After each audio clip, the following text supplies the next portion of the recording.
I went to the barber 2 days ago and that gave me a big realization. Because what happened was I walked into the barbershop and in Bali, basically I'm in Bali right now, so I don't go to the same barber all the time. I move places, I'm traveling around, so I go to different barbers. So every time when you go to a barber, it's kind of like I'm a little bit nervous because I don't know what's gonna happen. I don't know them. Like if you have your standard barber that you're used to, it's super easy. They just come around or you go to them, whatever. But if you're traveling around and you have to visit different barbers, you're like, oh, maybe they will fuck it up. So I walked into this barbershop, like didn't make an appointment or whatever. I just walked through the streets and I saw a barbershop, walked inside, the courage to walk inside the barbershop. And the first thing that happened was something very interesting. They offered me water. And then you might think, that's not a very big deal, Jan. What the fuck are you on about? Who the fuck cares that they offered you water?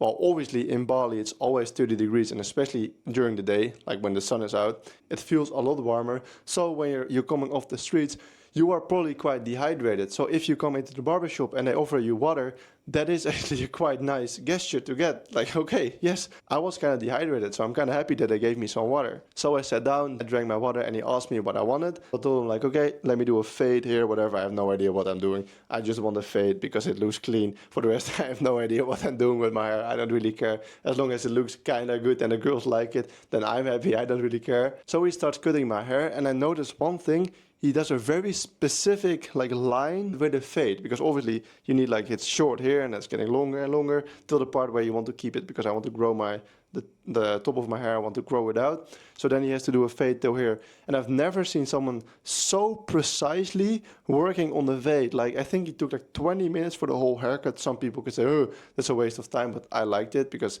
I want a good haircut. You're paying for it, even though it's like $5 or something here in Bali, but you're paying for it. So you're happy if it's a good haircut. And I was very happy with the end result. Like you can see it was 2 days ago, so it hasn't disappeared yet. But the point of this story was, after this haircut, I went out very happy and I went to a massage. But before I went into the massage, I sat down quickly to write a Google review on their website, or their website, like their platform on Google Reviews, to write like a good review because I was very happy. They overperformed on the service.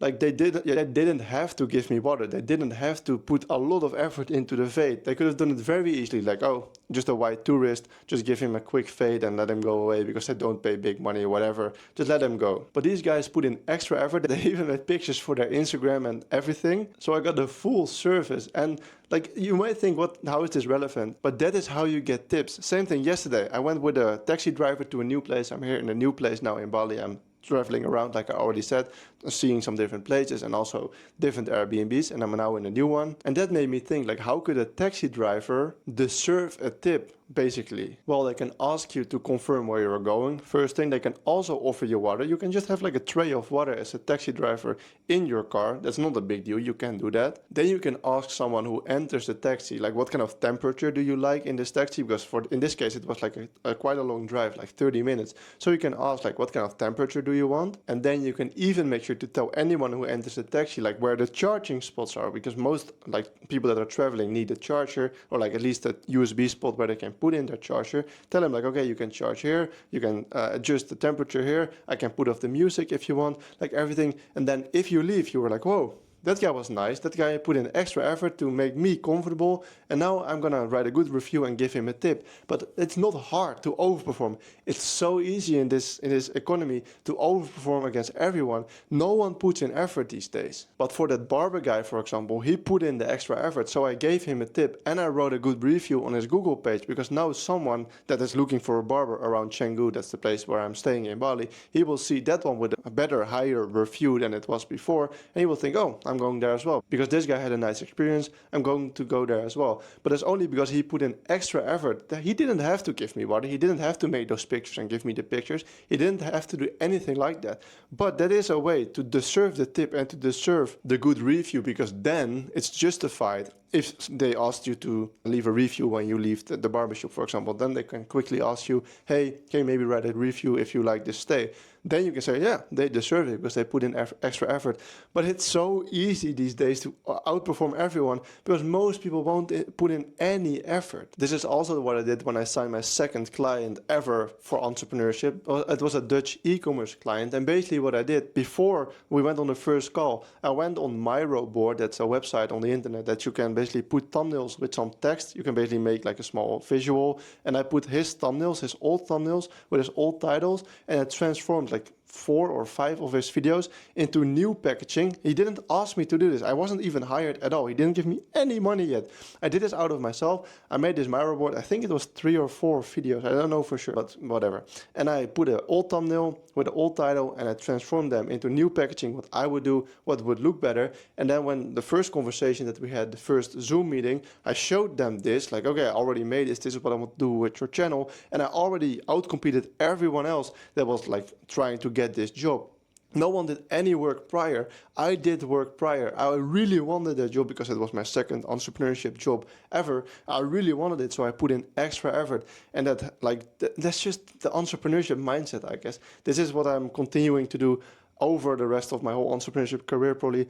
Always over-delivered. Josh, the guy that I work with, always says he always over-promises, but then he has to over-deliver to make sure that it's not for nothing, right? He basically pushes himself to go further, but he always manages to over-deliver.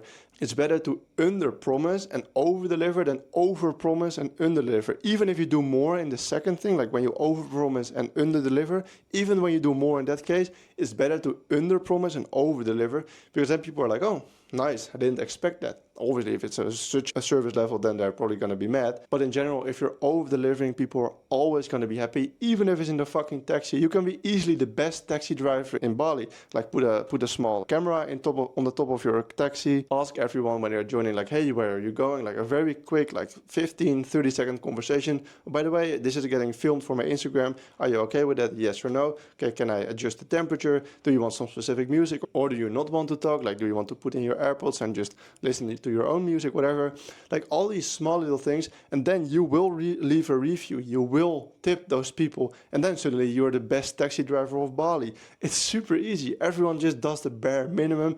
If you do a little bit more in entrepreneurship, in a basic 9 to 5, you're outperforming everyone. That's everything that I wanted to say in this video. Not gonna waste your time. Thanks for watching. Don't have anything to sell you. The only purpose of this channel is to practice storytelling for me, because I'm a YouTube creative, so I benefit from getting better at storytelling. The only thing that you can do is subscribing to this channel and leaving a comment for the algorithm. That's the only thing that I can ask for and that you can do for me. For the rest, don't have anything to sell you.